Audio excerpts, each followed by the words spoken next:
السلام علیکم۔ آج کی کلاس میں خوش آمدید۔ کیسے ہیں آپ سب؟ امید ہے کہ خیریت سے ہوں گے۔ سب سے پہلے ہم درود شریف پڑھ لیتے ہیں، پھر سٹارٹ کرتے ہیں آج کا لیسن۔ اللہم صلی علی سیدنا و مولانا محمد وعلی آلہ واصحابہ وبارک وسلم۔ رب يسر ولا تعسر وتمم بالخير وبك نستعين يا فتاح رب اشرح لي صدري ويسر لي أمري واحلل عقدة من لساني يفقه قولي رب زدني علما آمین۔ اس سے پہلی آیات میں اللہ تعالیٰ نے یہود کے اس دعوے کو باطل قرار دیا۔ وہ یہ کہتے تھے کہ نبی صلی اللہ علیہ وسلم پر جبرائیل امین کے ذریعے وحی آتی ہے، اگر میکائیل جو فرشتے ہیں ان کے ذریعے وہی نازل ہو جو بارش برسانے والے ہیں، رحمت کے فرشتے ہیں، تو پھر ہم اس قرآن پر ایمان نہیں آئیں گے، ہماری جبرائیل امین سے دشمنی ہے۔ تو اللہ تعالیٰ نے فرمایا کہ جو کوئی بھی فرشتوں میں سے کسی فرشتے کا بھی دشمن ہو یا کسی رسول کا دشمن ہو تو اللہ تعالیٰ اس کا دشمن ہے۔ سٹارٹ کرتے ہیں آج کا لیسن۔ اعوذ باللہ من الشیطان الرجیم، بسم اللہ الرحمن الرحیم۔ أَوَكُلَّمَا عَاهَدُوا عَهْدًا نَبَذَهُ فَرِيقٌ مِّنْهُمْ أَوَكُلَّمَا، کیا جب کبھی باندھیں گے عہدن کوئی عہد، نبذہ تو پھینک دے گی اس کو، فریقن ان کی ایک جماعت، منہم ان میں سے، بلکہ اکثر لا یؤمنون وہ ایمان نہیں لاتے۔ بعض یہودیوں کو وہ عہد یاد دلایا گیا جو ان سے نبی صلی اللہ علیہ وسلم پر ایمان لانے کے بارے میں تورات میں لیا گیا تھا، تو انہوں نے خود عہد لینے سے ہی انکار کر دیا، یہ کہہ دیا کہ ہمارے سے تو کوئی عہد ہی نہیں لیا گیا۔ تو اس عہد لینے سے ان کو انکار ہے، تو اللہ تعالیٰ فرماتے ہیں ان کی تو یہ حالت ہے کہ وہ اپنے کئی عہد ان کے ایسے ہیں کہ جن کو وہ پورا نہیں کرتے۔ جب کبھی بھی ان سے دین کے متعلق کوئی بھی عہد لیا گیا ہے تو ان میں سے وہ ایک جو جماعت ہے ان کی ایسی ہے کہ اس نے جو ہے اس کو نظر انداز کر دیا، اور زیادہ جو ہیں وہ ان میں سے ایمان نہیں لاتی۔ اب ایک جماعت کا یہاں پہ تخصیص کرنے کی وجہ یہ ہے کہ بعض نے ان میں سے اس عہد کو پورا کیا کہ انہوں نے نبی صلی اللہ علیہ وسلم پر ایمان بھی لایا۔ وَلَمَّا جَاءَهُمْ رَسُولٌ مِّنْ عِندِ اللَّهِ، وَلَمَّا اور جب جاءہم آ پہنچا ان کے پاس رسول من عند اللہ اللہ کی طرف سے، مصدق لما معہم جو تصدیق کرتا ہے اس کتاب کی جو ان کے پاس ہے، نبذ فریق من الذین تو پھینک دیا ان لوگوں نے جن کو دی گئی کتاب، کتاب اللہ اللہ کی کتاب، وراء ظہورہم اپنی پشت کے پیچھے، پس پشت اس کو پھینک دیا، کأنہم لا یعلمون گویا کہ وہ اس کو جانتے ہی نہیں۔ اس آیت میں ایک خاص عہد شکنی کا ذکر فرماتے ہیں جس میں آپ صلی اللہ علیہ وسلم پر ایمان نہ لانے میں کلام تھا۔ ارشاد ہے کہ جب ان کے پاس ایک عظیم الشان پیغمبر آئے جو اللہ تعالیٰ کی طرف سے ہیں اور جو رسول ہونے کے ساتھ تصدیق بھی کر رہے ہیں اس کتاب کی جو ان کے پاس ہے، یعنی تورات کی، کیونکہ اس میں آپ صلی اللہ علیہ وسلم کی نبوت کی خبر ہے، تو اس حالت میں آپ صلی اللہ علیہ وسلم پر ایمان لانا عین تورات پر عمل تھا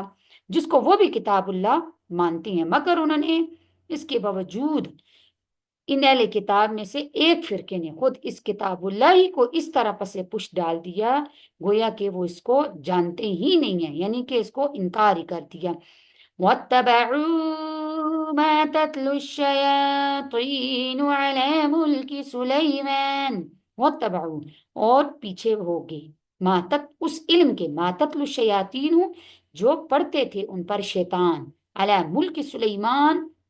سلیمان علیہ السلام کے دور حکومت میں، وما کفر سلیمان نہیں کفر کیا سلیمان نے، ولیکن الشیاطین کفروا لیکن شیطانوں نے کفر کیا، یعلمون الناس وہ سکھاتے تھے لوگوں کو سحر جادو، وما انزلہ اور جو نازل کیا گیا، علی الملکین دو فرشتوں پر، ببابل بابل شہر میں، ہاروت اور ماروت پر، یہ فرشتوں کے نام ہیں، وما یعلمانی نہیں وہ سکھلاتے تھے کسی ایک من احد کسی ایک کو، حتیٰ یہاں تک یقولا وہ کہتے تھے فرشتے، انما بے شک ہم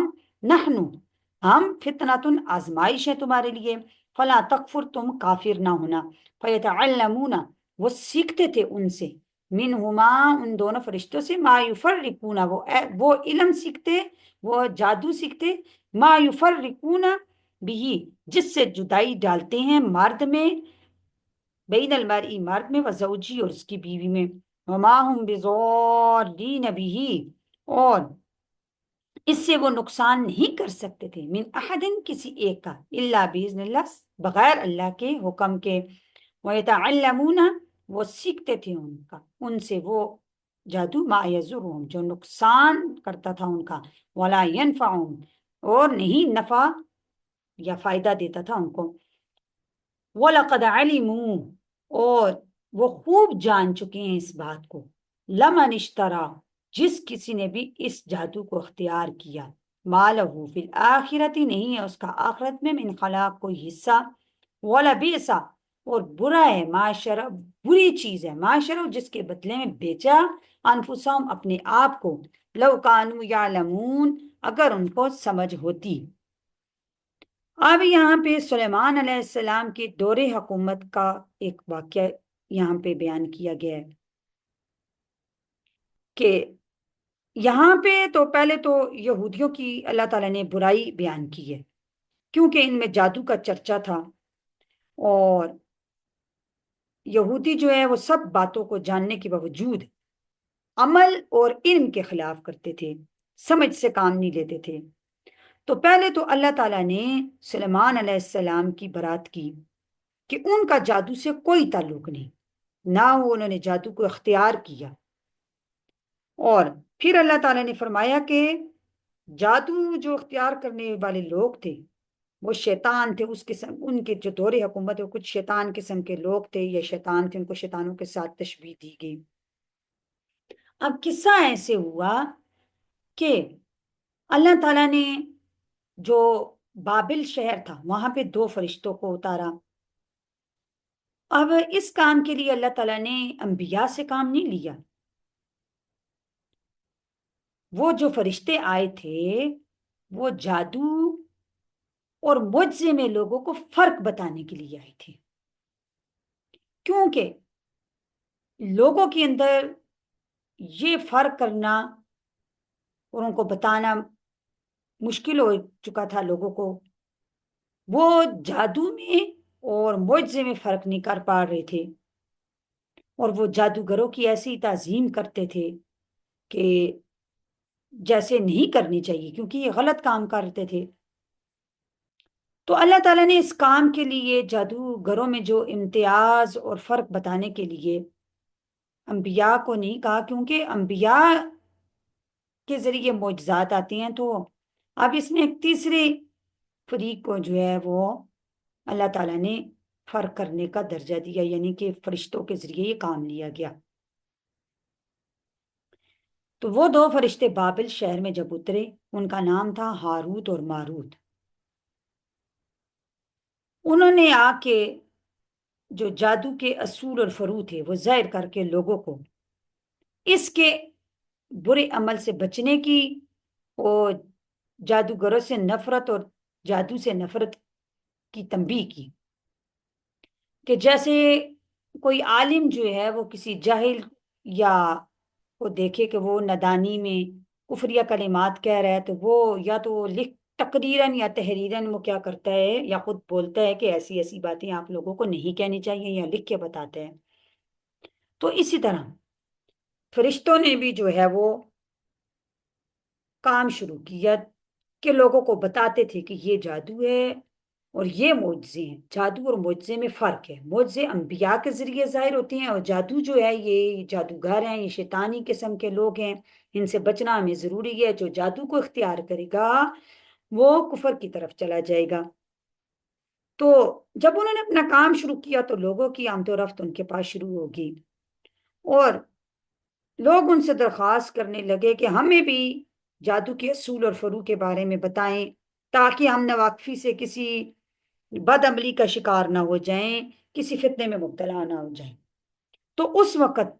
فرشتوں نے بطور احتیاط اور بطور تبلیغ کے، یعنی کہ ان کو اصول اور فروع سکھانے سے قبل یہ کہہ دیا کرتے تھے یا عہد لیتے تھے کہ دیکھو ہمارے یہ بتانے کے ذریعے اللہ تعالیٰ کو اپنے بندوں کی آزمائش بھی مقصود ہے کہ اللہ تعالیٰ دیکھے کہ کون ان چیزوں پر مطلع ہو کر یعنی جان کر اپنے دین کی حفاظت کرتا ہے اور اپنی اصلاح کرتا ہے اور ان کے شر سے اپنے آپ کو بچاتا ہے یعنی جادو کے شر سے، اور کون اپنا دین خراب کرتا ہے اور اس شر پر مطلع ہو کر وہی شر اختیار کرتے ہیں، اور جو شخص اس کو اختیار کرے گا جادو کو تو اس کا انجام کفر ہے۔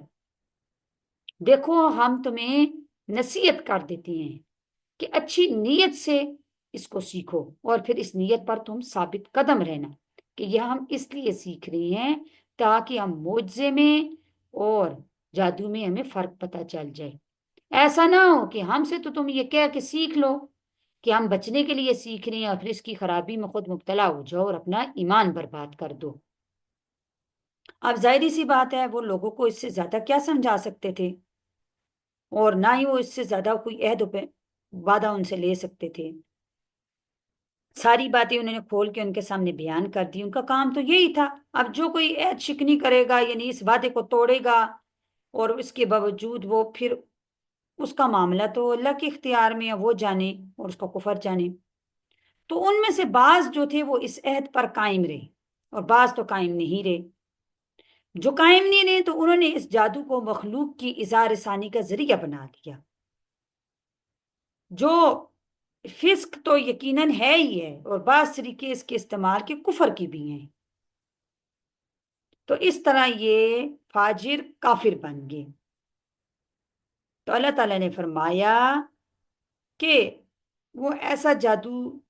سیکھتے تھے جس سے مرد اور عورت میں تفریق ڈالی جاتی ہے، اور وہ اس کے ذریعے سے کسی کا نقصان نہیں کر سکتے تھے۔ جب تک اللہ کا حکم نہ ہو تو کسی کا انسان نقصان نہیں کر سکتا۔ تو پھر ان کو یہ بات پتہ تھی، یعنی یہ یہودی یہ بات جانتے تھے کہ جو شخص بھی